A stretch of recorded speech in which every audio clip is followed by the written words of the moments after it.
In busy and bustling city of Lagos, there live a happy family of 5, the Davids. This family was known for their kindness and warmth.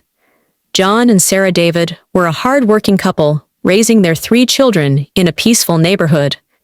James, their eldest son at 14, was responsible and ambitious. Grace at 12 was cheerful and kind, while Michael, their youngest at 9, was playful and full of energy. Life for the Davids was not perfect, but it was happy and filled with love. That happiness was shaken one morning when John received a phone call that changed everything. His elder brother and his wife had been involved in a terrible car accident. By the time John and Sarah reached the hospital, it was too late. The couple had passed away, leaving behind their only child, Ken, a 14-year-old boy. Ken stood by the graveside during the funeral, holding tightly to John's hand. His eyes were swollen from crying, his small frame trembling with grief. John and Sarah exchanged glances. They couldn't imagine leaving Ken to fend for himself. Without hesitation, they decided to take him in. "We'll raise him as one of our own," John said firmly as they drove home. "It's what my brother would have wanted." The children were excited to welcome their cousin. Grace quickly shared her books with him. James offered to teach him how to ride a bicycle, and Michael brought out his favorite toys. Sarah prepared Ken's favorite meal that evening, hoping it would help him settle in. At first, Ken seemed shy but polite. He thanked everyone for their kindness and promised to be a good boy. The Davids felt they had made the right choice. Little did they know, this act of kindness would soon unravel their lives. For the first few weeks, everything seemed perfect. Ken adjusted quickly to his new life. He was enrolled in school, received new clothes, and even got his own room. The Davids treated him like one of their own children. He joined family dinners, helped with chores, and even participated in their Sunday picnics at the park. But Sarah began noticing small, unsettling things. One evening, she left her wallet on the dining table, only to find it missing the next morning. Assuming she had misplaced it, she didn't say anything. But then John's wristwatch disappeared from the bedside table, and Grace complained that her piggy bank was empty. "Have you seen my watch, Ken?" John asked casually during breakfast one morning. "No, Uncle," Ken replied, his face calm and innocent. Suspicion began creeping into Sarah's mind, but she pushed it away. "He's just a boy who has gone through so much," she told herself. Ken's troubles didn't stop at home. Just a few weeks after starting at his new school, the principal called John and Sarah for an urgent meeting. "Your nephew has been caught stealing from his classmates and even a teacher," the principal said sternly. Sarah was embarrassed. "Ken, is this true?" she asked, turning to the boy. Ken's eyes filled with tears.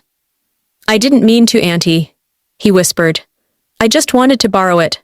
I didn't know it was wrong." Moved by his tears, John and Sarah apologized to the school and promised it wouldn't happen again. They pleaded for a second chance, convinced that Ken would change. But Ken didn't change. Ken's behavior at home grew worse. He began spending time alone with James, the Davids' eldest son. At first, Sarah thought it was good for the boys to bond.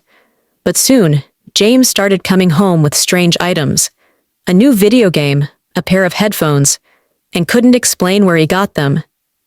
"James, where did this come from?" Sarah asked one evening, holding up a shiny wristwatch she found in his drawer. "It's nothing, Mom," James muttered. "Ken said it's no big deal."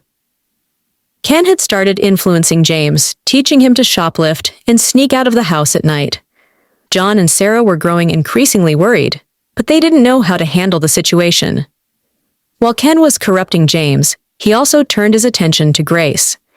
He began acting like a protective older brother, always offering to help her with homework or accompany her to the corner store. Grace, trusting and naive, didn't see anything wrong. "Ken is so kind," she told Sarah one day. "He's like the big brother I always wanted."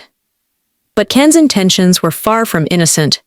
He started isolating Grace from her friends, controlling her decisions, and making her feel special in a way that made Sarah uneasy.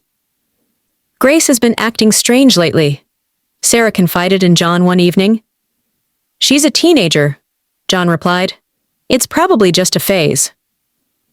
Sarah wasn't so sure. By the time Ken turned 17, his behavior had become more disturbing. Sarah discovered that he was having an inappropriate relationship with the family's househelp. "How could you?" Sarah screamed at Ken when she found out. Ken stood there, unbothered. "She came to me, Auntie. I didn't do anything wrong." The househelp, terrified of losing her job, stayed silent. The incident left Sarah shaken. She began questioning whether bringing Ken into their home was a mistake. The final blow came when Grace, at 16, became pregnant. Sarah was horrified when Grace tearfully admitted that Ken was the father. "I didn't want to," Grace sobbed. "He said it was our secret." John's rage was uncontrollable. He confronted Ken, who showed no remorse. "You can't blame me for everything," Ken snapped. "You're the ones who brought me here." For the first time, John and Sarah considered sending Ken away, but they felt trapped by their sense of responsibility. At the same time Ken got admission into the university, John and Sarah breathed a sigh of relief.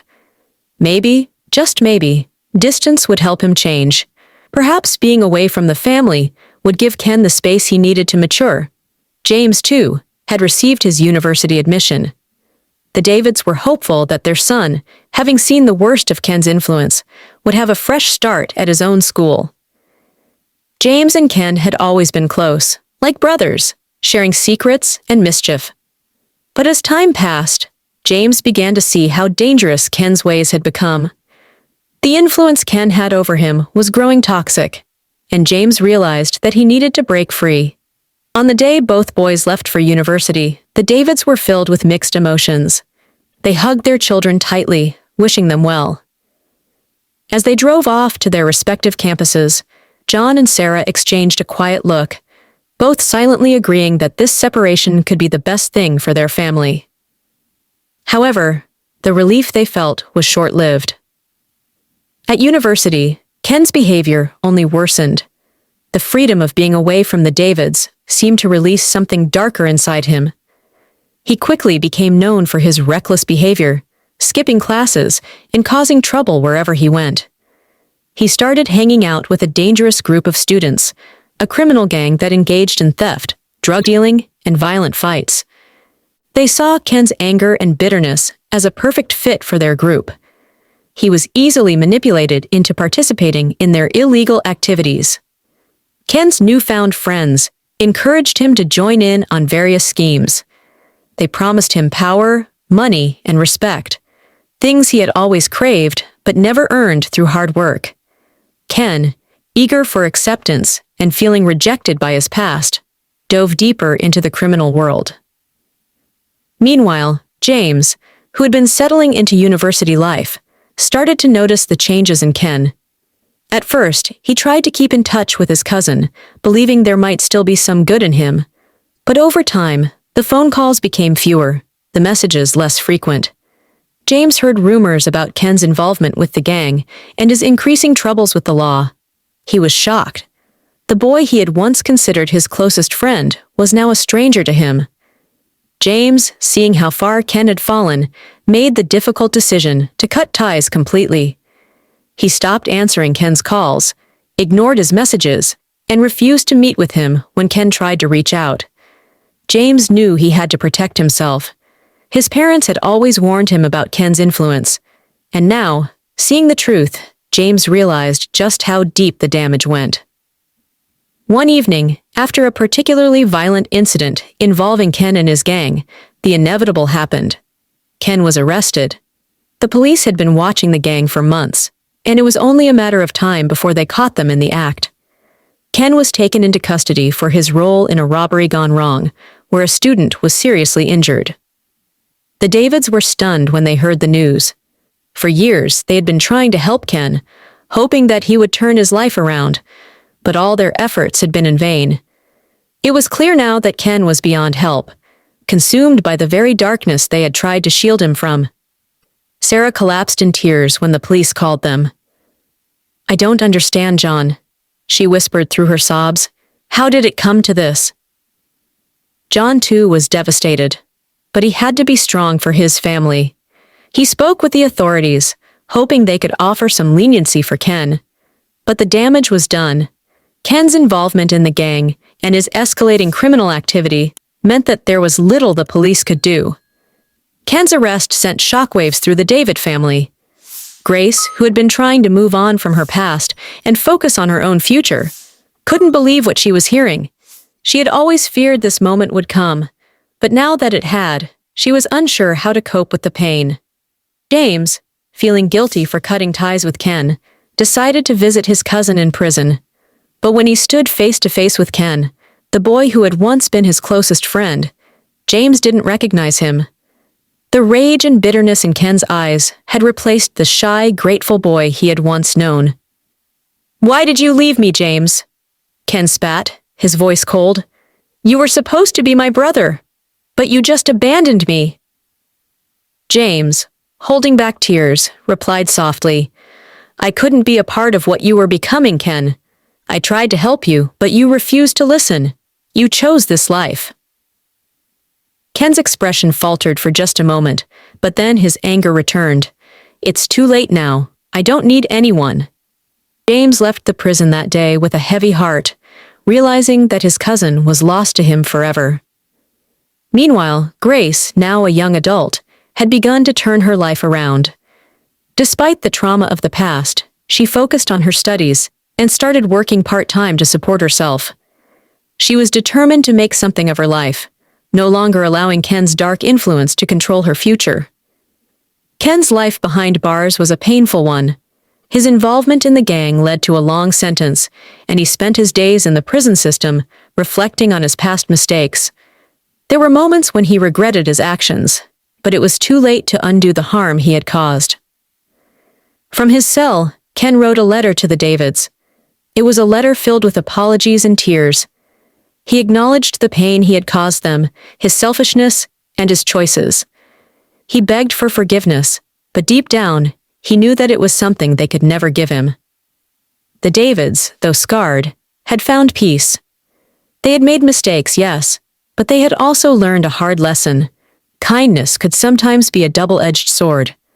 They had opened their hearts to Ken, but in doing so, they had unknowingly invited trouble into their home. John and Sarah, now older and wiser, spent their days cherishing their family and their new beginnings.